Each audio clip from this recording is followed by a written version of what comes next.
I love Mexican food. I love Mexican people. I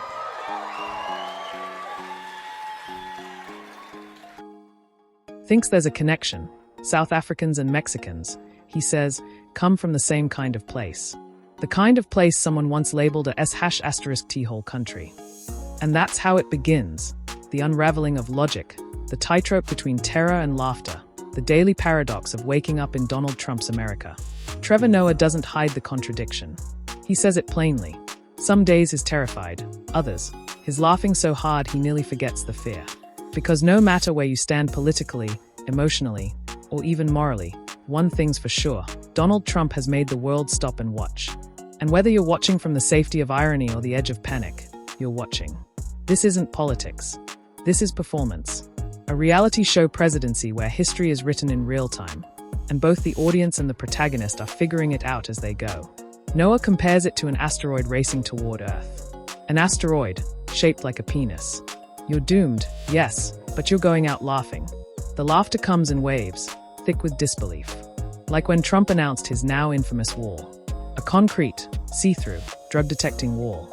The kind of wall that sounds less like a border barrier and more like something Elon Musk would drunkenly sketch on a napkin.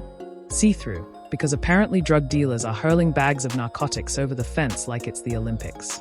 And Trump, with all seriousness, claimed the wall must be transparent so Americans could spot the incoming danger and catch it. Imagine that. A nation, on guard, arms wide open, ready to intercept kilos of cocaine midair. It's absurd. It's dangerous. It's real. And it only gets wilder.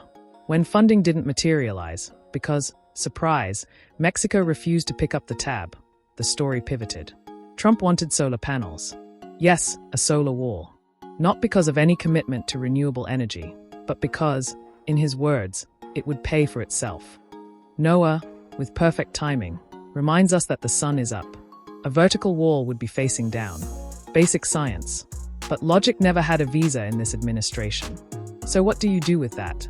What do you do when the most powerful man on the planet starts pitching ideas that sound like rejected Shark Tank episodes?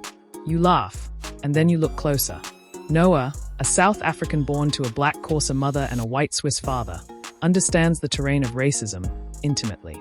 He grew up under apartheid, a system that perfected segregation and called it governance. So when Trump starts calling African nations **T-hole countries, it doesn't shock him, it educates him. Because this isn't new. It's just now on prime time. Someone once asked Trevor if Trump's rhetoric ever made him want to pack up and leave America, to go home and escape it all. He laughed. You don't go to South Africa to escape racism, he said. That's where you go to stock up. You see, what some call shocking, others recognize as recycled. The difference is in the delivery. And Donald Trump delivers. Constantly, recklessly, brilliantly, if you're rating entertainment value. Because beyond the politics and policies is a showman who understands attention, who thrives on outrage, who weaponizes absurdity. One day it's banning Muslims, the next it's ridiculing immigrants, then it's attacking journalists, then it's hugging flags on stage like they're teddy bears. It's chaos with choreography. And Trevor Noah, he's not just laughing at it, he's decoding it. He's turning fear into fuel, turning confusion into clarity. And somewhere in between the punchlines, he's reminding us that yes, you should be alarmed. But no, you don't have to be silent. That's what makes his take so powerful. It's not just comedy, it's catharsis. He isn't mocking the powerless. He's confronting the powerful with nothing but a microphone and the truth dressed in laughter. And truth, no matter how absurd the world gets, still matters. That's why this moment, this surreal timeline we're living through, demands more than scrolling and sighing. It demands presence, attention, a willingness to laugh and still hold people accountable. Because there's a danger in becoming numb, in laughing too easily, in forgetting the stakes. Trevor never lets that happen. Behind every joke is a memory, a law, a family separated at the border, a community demonized, a history erased. He threads them all together with humor, because sometimes it's the only way people will listen. And if you've made it this far, you're listening. Which means maybe, just maybe, you're ready to hit that subscribe button. Because in a world this twisted, you need voices that cut through the noise without losing the soul. Noah's not just telling jokes about Donald Trump. He's telling the story of what happens when leadership becomes theater, when the world's most important job becomes a meme. And he's doing it with the kind of insight only someone raised in the ashes of real oppression can bring. So yes, it's funny, but it's also real. It's terrifying. It's brilliant. It's exhausting. And it's now.